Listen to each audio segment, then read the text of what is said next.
Hey everyone, Karo the Artist here, and welcome back to another Ben 10 breakdown. Season 2 of Ultimate Alien begins with Greg succeeding in absorbing the 5 Andromeda aliens, and now he's ready for Phase 2. Collect the 4 pieces of the Map of Infinity to gain access to the Forge of Creation and obtain the raw power of a celestial sapien, the same race as Ben's Alien X, essentially becoming a god. This is the first time we've ever had a villain have this big of a goal, but also have such an incredible edge over the trio, that he practically wins every single time right up until the end. Say what you want about Greg, but he's absolutely the most powerful, tactical, and formidable foe that the trio has ever faced. It's over, Tennyson. All of your friends have fallen.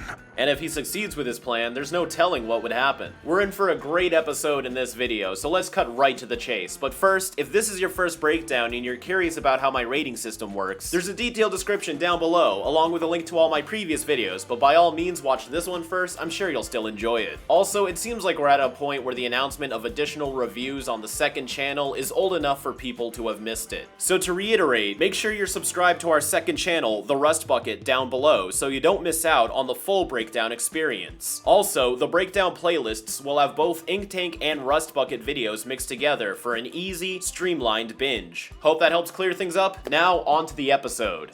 We continue Greg's quest with Map of Infinity, written by Mikd'lty and aired back-to-back with the Season 1 finale on October 10th, 2010. With the power of the Andromeda 5, Ultimate Greg sets off to Mikd'lty to obtain the first piece of the Map of Infinity. As the trio gear up to stop Greg, Max has to stay behind due to a damaged nervous system, repositioning Ben as team leader once more. In a race across the universe, now's where the real story begins. Previously on Ben 10 Ultimate Alien. The aliens are all in me.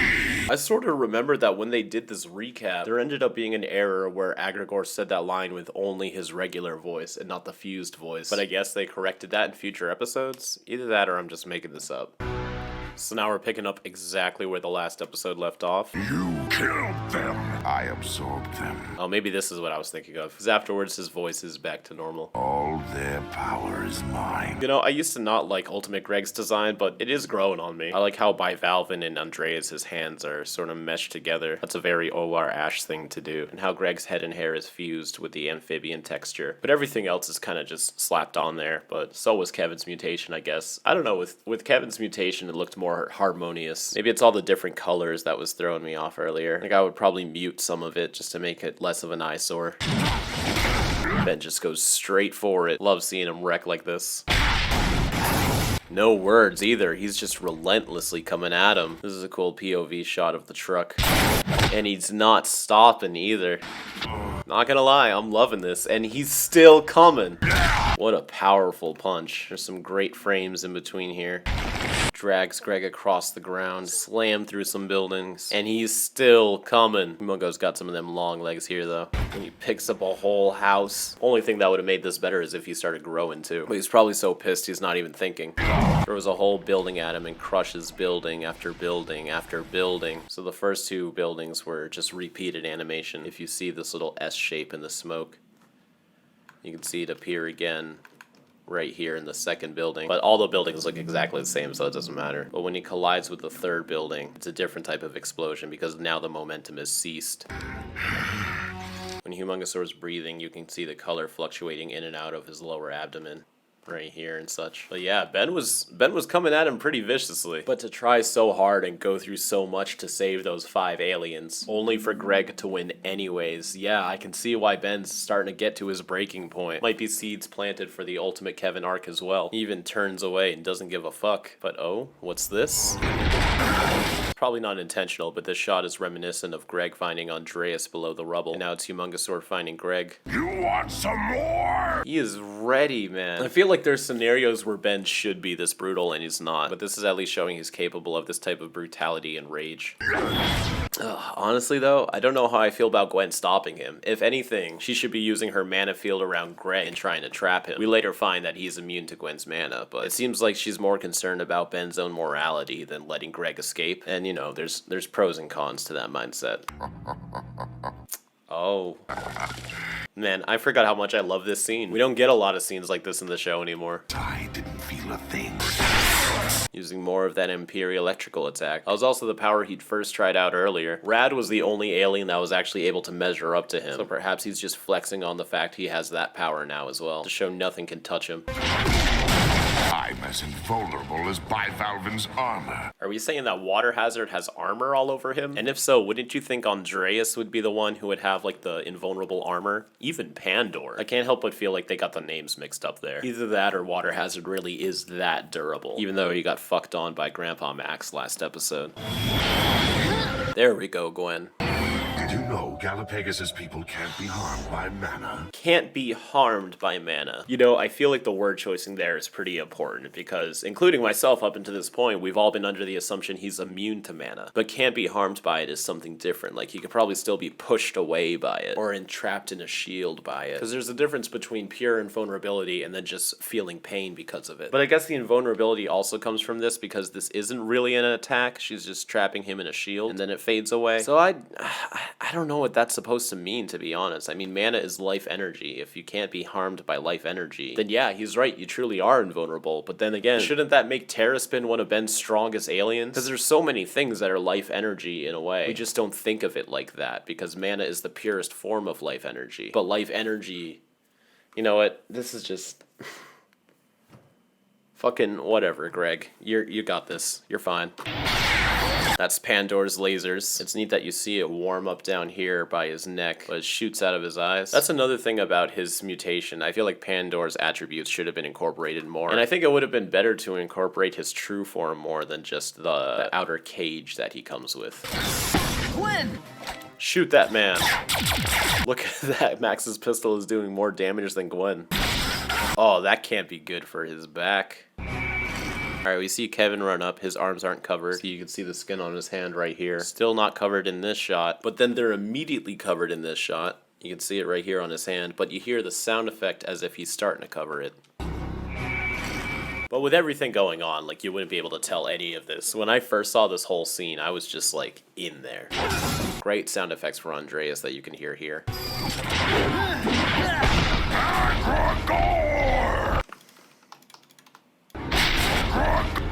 I was trying to edit it so it made him shout Greg, and it doesn't work as well.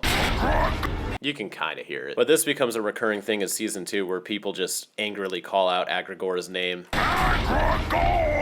It's gonna happen like 5 more times, probably. And here we see him mimic Andreas's ball hands that we first saw in Escape from Agrigor. Man, this guy looks so freaking cool. I really love Ultimate Greg. Holy shit.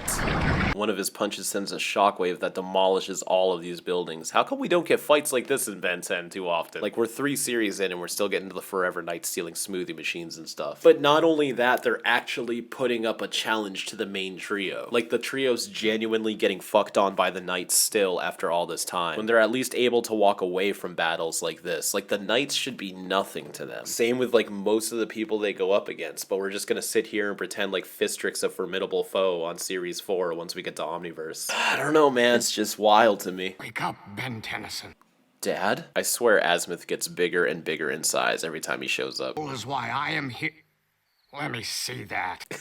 He can't help himself right now. Pathetic workmanship. See, I don't understand that, because at least what we got from the final battle part 1, the Ultimatrix was his invention. Only one item was stolen, your greatest invention. The Ultimatrix. All that Albedo did was find a functioning core to make it active. Still, the energy core wasn't complete, so there isn't much our thief can do with it. We can always rebuild it. Of course, now it's implied that it was modified by Albedo, so I guess it's just additional information rather than contradictory plot lines. But he's acting like this is the first time he's ever seen it at all. An evolutionary function begging for trouble. But that right there too, as if the evolutionary function was 100% by albedo. But if it wasn't, then why did Azimuth originally call this the Ultimatrix himself? What was the Ultimatrix supposed to do without the evolutionary function? You never show up unless something important is happening. That's what they said about Paradox in the last episode. He's helped us out before. But only in the worst cases. Perhaps I should risk giving Ben my new Omnitrix. Well, we're foreshadowing it this far ahead. This is season 2, episode 1. We're on episode 11 out of 52, and they're already thinking about the next device. Do you think the writers realized this early on, that giving Ben the evolutionary feature was a bad idea? Not even in universe, just because like they can't seem to write stories around it being important. We even get Ultimate Greg, Ultimate Kevin, later on in Omniverse, Ultimate Albedo, but not once does Ben going Ultimate ever feel like it's a big deal. It's not completely ready, and clearly neither are you. Likely not ever. Get owned, Ben. At least Azimuth can see through your bullshit. Likely not ever. That actually wasn't a bad impression. Wanted a chance to apologize to you for months. So Azimuth and Ben already reconciled in the final battle part 2. And what you could interpret from the vague scene is that it was actually Azimuth's idea to blow up the Omnitrix. Tell me what to do. Not so easy to win without the Omnitrix. No, it isn't. So Azimuth is mad at Ben just because? Or was blowing up the Omnitrix not what Azimuth meant, and now Azimuth is mad at Ben again? Or it could just be Ben's attitude. I mean, you deal with this guy for long enough, anybody can be annoyed by him. Wow, Max has actually taken battle damage. Last person to fuck up Max this bad was Rojo. Other than that, he's been practically invulnerable. Your lack of patience is foremost among your many weaknesses. Spitting more facts. I have crucial information for you. Agrigor's gotta be looking for a ship. I understand Ben's determination, but like, if Azimuth is showing up, and we literally just went over that he only shows up for something important, I would pay attention. This isn't determined leadership, Ben. This is you just straight up ignoring him for no reason. With his new powers, he doesn't need one. We'll never find him. Alright, yeah, option B, give up. I know where he's going, and if we don't stop him, the Oh, do you see the slight perspective shift of the background? It's like warping itself downwards too, as it zooms in. That looks really cool. entire universe will tremble. We're on Galvin Mark II again. All these rocks are new. Maybe there's an asteroid belt slightly going over them. More teleporting. Cool screensaver. Why is Max so mad about that? Is he just supposed to be wincing in pain? Because right now it looks like he's about to deck the fuck out of Ben. It is the map of infinity. Come on, that's just a legend. Rule of thumb when writing fiction. Whenever one character believes something is just a legend, it's actually true. A complete map of space-time? So both Max and Kevin have heard of it before. Extending through 17 dimensions. 17 dimensions, huh? So it still can't traverse the 26 dimensions that the Nalgians can. But still, that's 14 more than we can perceive, so that's insanely powerful.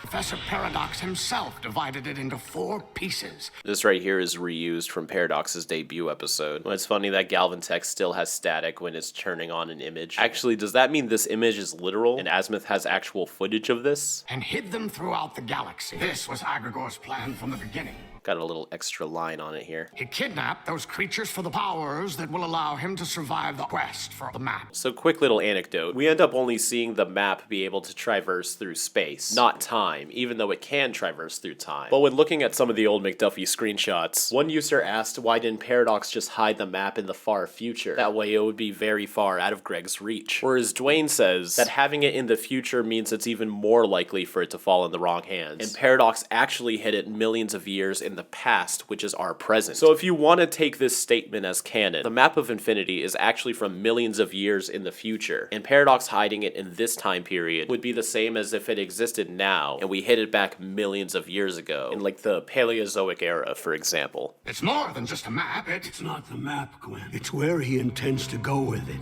Max knows about all this too? Max knows everything. He's going to the Forge of Creation. I don't know why, but it trips me out to know that Max even knows about the Forge of Creation. Can you imagine Max having this type of knowledge in the classic series? It really puts a perspective on how big the universe is, and all of the crazy shit Max has seen and heard throughout his life. And then he sees the Omnitrix fall into 10-year-old Ben's hands, and he knows that this entire world is about to be opened up for him. You look terrible, Grandpa. He's getting old, Gwen. People don't like it when you point that out. Do we normally see the band that holds Gwen's hair back? Or is that always there and I've just never noticed it? It always seems like it kind of just was held together by nothing. Huh, I guess you can kind of see it in some shots. But this is the first time I've really seen it prominently. Azimuth just has this ready to go. His lab probably automatically scans anybody who walks through there. Agrigor's electrical attack has damaged your entire nervous system. I know it's simple, but long-term battle damage really does help the stakes of the episode. These characters get slammed into walls, crushed by buildings, lit on fire like every single episode and walk away from it. So to see someone actually suffer from the effects of a battle makes the story more interesting. Combined with the fact that the heroes have been losing all of last season, it genuinely feels like there's stakes in Ben 10. Because it shows that characters can lose long-term, as in they don't just fix everything by the end of the episode, and characters can have long-term damage from the battle. I feel like moments like this get wrapped under the darker and edgier umbrella, which automatically unlocks some other type of arguments in the fandom. But it genuinely does help the story. My assistants will replace your damaged central nervous system with a new one. Yeah, it's crazy that they can do that, but you know, they're Galvans. A few weeks in a regen tank should do it. That's gotta be so boring, though. Weeks in a regeneration tank? Hope he at least has Farmville in there. After the mission, maybe. You won't survive that long. Can you even survive with a damaged nervous system to begin with? Yeah, a lot of what I'm finding is people struck by lightning end up getting brain damage, or even other horrible side effects. So Grandpa Max is still walking away from this a lot better than most people. Can't keep the old man down. I still think Do what he says, Grandpa. Y'all gotta have our arms crossed for this. you kids be careful. It's gotta be so tough for Max to just walk away from this, though. He's got that Tennyson fighting spirit, but it is a nice change of perspective how Ben's the one now in charge of the team again. It's kind of bringing back the early Alien Force vibe.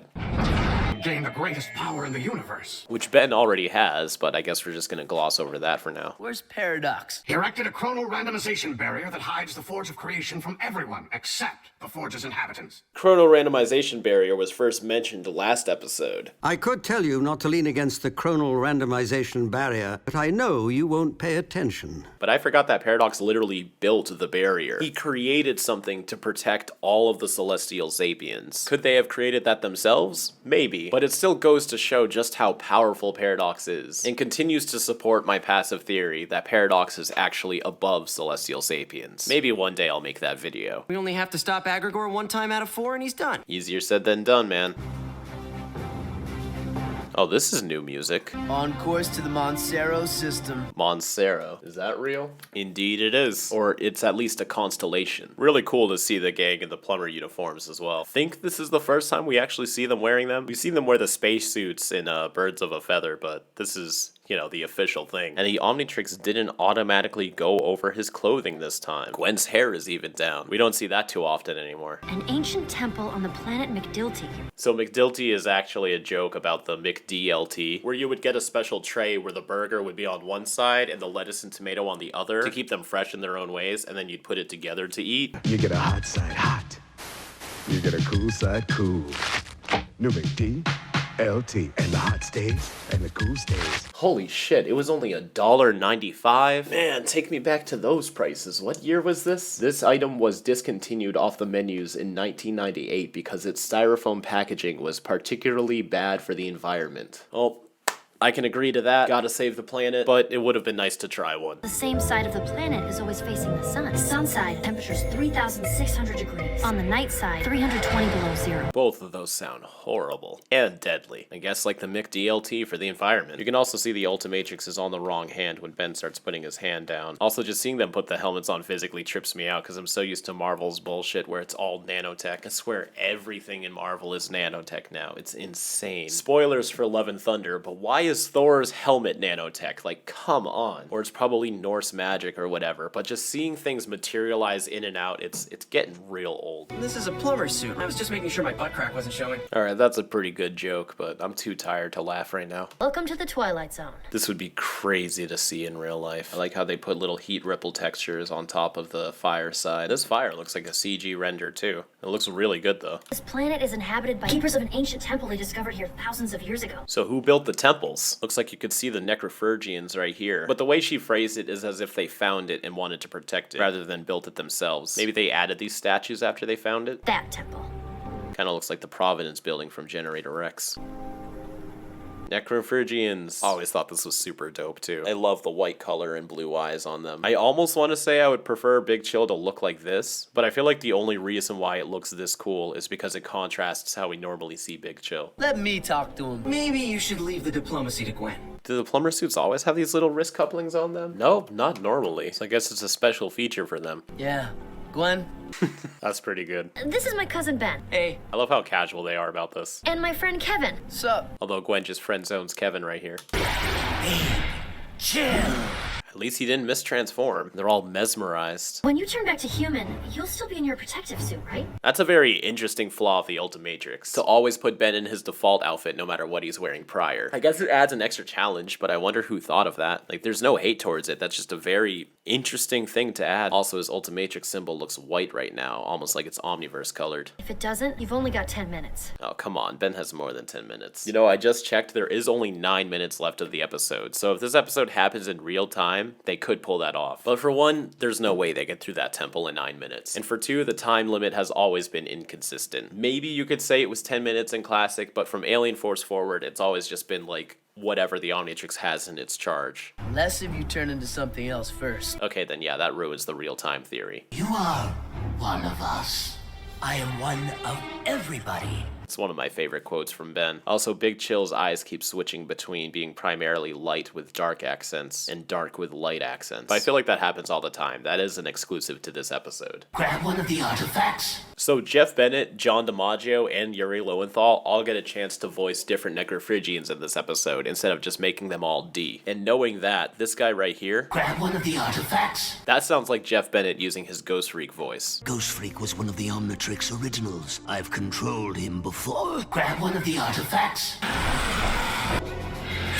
That's cool, seeing them turn intangible first before shooting the ice. Although this one seems to have an error. You see his wings and his hood unfold here. The negative space between them is what turns into a solid mass. Sort of like if I'm holding two of my fingers up like this, but then once I turn intangible, my two fingers disappear and merge into one like that. But their breath still being blue, even though they're white, looks really cool. Also, Gwen can use her powers outside of this plumber suit, which is nice. She used to struggle with using them outside of the hazmat suit. That hasn't been a problem in such a long time, but I figured I'd point it out. Can't use my powers unless I take off my suit.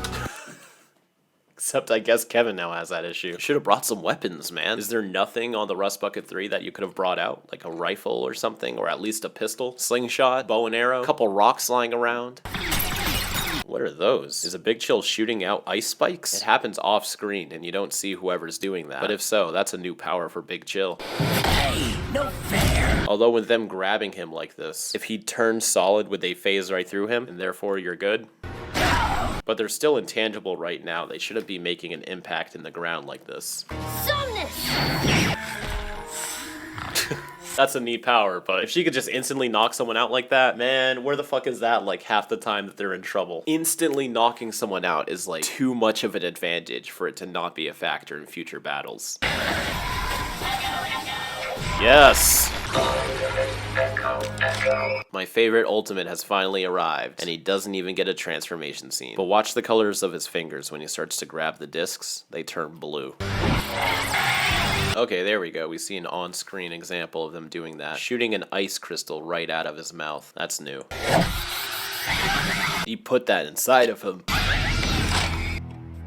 I don't think I got a chance to hear Yuri or John as a Necrophrygian. Only Jeff. Let me go back and check. Who approaches the sacred temple? Yeah, that's Jeff Bennett. This is unprecedented. Still Jeff Bennett. One of us. Yeah, I guess Jeff Bennett's the only one that actually got some lines to himself. John and Yuri just must have been background chatter. Without a guide, the temple's defenses will make short work of them. This is an alright looking temple. A little plain, but at least there's some detailing. How much time before you revert? I'm ultimized. Ultimized. I like that term. Who knows how bad that kills the battery? Not bad enough for it to matter. Ultimate Echo has such a great voice too. Though it looks like his Ultimatrix symbol is black now. It's been both black and white. Went through the whole spectrum. Oh. Yeah, it looks like it's black again. Or at least super dark. Damn, giant mace with spikes. It's weird how it's a different color scheme than all the temple around it though. I didn't know you could armor up that fast. I didn't know he could breathe on this planet. Kinda cool to see his plumber suit torn though. Although Gwen didn't armor up at all and she's completely fine. So maybe Kevin protected Gwen or something? Or maybe he would have been fine if he just took the hit. I've got maybe 5 minutes left. Let's see, what happens 5 minutes from now? So 5 minutes later, he's over here with Kevin, and he changed again. So your timing's pretty off, Ben. But I mean, when are shows ever accurate about their timing? It's just something you gotta accept when it comes to fiction. Right. Magic up the thing. Whatever you call it. Every now and then, it always amuses me to hear an alien speak like Ben. I know they are Ben, but you get what I mean. Sometimes the aliens just feel like their own characters, but they are all Ben deep down. Oops. Ultimate Echo Echo can fly. Not fast enough, apparently. Ben, hurry up! This is totally acid! She could just levitate them out when they're in a ball. She's done stuff like that before. I guess it's cool to see the teamwork. Which way? Man, they're just falling all over the place. This thing's kind of cool.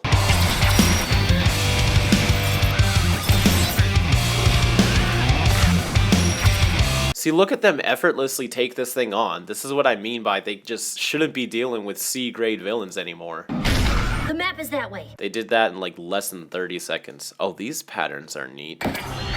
Ultimate Echo Echo has eyelids. Gwen's shields are really coming in handy. Probably got poison on them. It's behind this door. You can kind of see a Necrophrygian face implemented right here. So I guess they did make the temple, but when Gwen said they discovered this temple, it made it seem like somebody else made it, and the Necrophrygians commandeered it. Didn't go back to Echo Echo first. See, it's starting to feel like that's the norm now, and him transforming back to an alien first is the error. Because he's starting to switch from Ultimized to a different alien more often than he actually switches back first. So when you measure it in terms of quantity, this is the new regular, but I don't like it. It sucks that we never get to see what's inside of there. I think I've been... Gotta get her out from under here! Maybe Ben should switch to Humungosaur, or Kevin, now that he can duplicate his material, can build pillars or something. I'm going to change back any minute. Question. Huh? Do you know what a minute is? What? Of course I do. I don't think you do. Guess who? I like that his eyes glow within the shadows, but I also feel like his NRG vents should as well. Agricor. Yeah, I can't seem to get them to say Greg in a natural sounding way. Well, at least it's worth a shot. I thought I'd let you and your friends trigger the traps. I still feel like Ultimate Greg could make it through this whole temple by himself, though. Do you have to get the map of infinity pieces in a certain order? Like, why isn't he in Ledger Domain right now, or at the Perplexohedron? Perhaps he's following them to make sure that they don't get a map piece before he does, so he can always ensure he collects each piece. I do appreciate you holding the door for me, Levin. They should have gave him some type of voice filter, like even a subtle one. Like even something like this. I do appreciate you holding the door for me, Levin. It's just a duplicated audio track with the pitch shifted down and a reverb added. It's pretty much what I do for Horus and Beyond. I do appreciate you holding the door for me, Levin. But it sounds better than this. I do appreciate you holding the door for me, Levin. Well, not better, but I mean, like, since he's mutated, his voice should change, right? It would have been cooler. Just to have that audio difference to complement the visual difference in his appearance. And they say young Osmosians have no manners. Another fact about Osmosians that apparently isn't fucking true. She doesn't look well at all. He's just taunting him now. Yeah, see, he goes in and walks out. We don't actually get to see where the piece was. This isn't over. This is the last time. Agricor! Greg! When he shouts his name, the layering on forearms' mouth gets shifted over. See, right here. What are you doing? Something he should have done 2 minutes ago.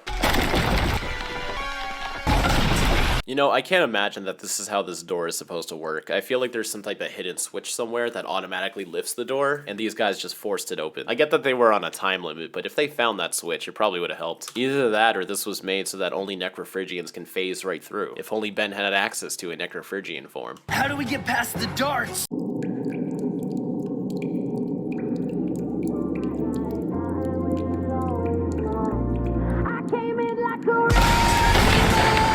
Perfect. So this is 3 times that we see Ben be a lot more efficient when he's aggressive, which deconstruct that however you want, it's true. Him mercilessly beating the crap out of Greg, which even though it didn't work on Greg specifically, it definitely shows he's much more capable against like most of the foes he goes up against. His boost of strength as forearms to lift this pillar, and his decision to just burst through the whole temple as cannonball. Like aggressive Ben, I can see why he turned out the way he did in the first classic series Future. Character-wise, not my favorite portrayal of Ben, but he's the one who gets shit done. Also, Kevin can still breathe out here. Oh yeah, and this happens too. And he's fine. He should have been Arnold right now, but Kevin's got them both. Good for you, Kevin. This is the second time we've seen a waking up POV shot. But the plumber first aid kit has a universal poison anti-serum. How convenient. We live to fight another day, because that day's coming soon.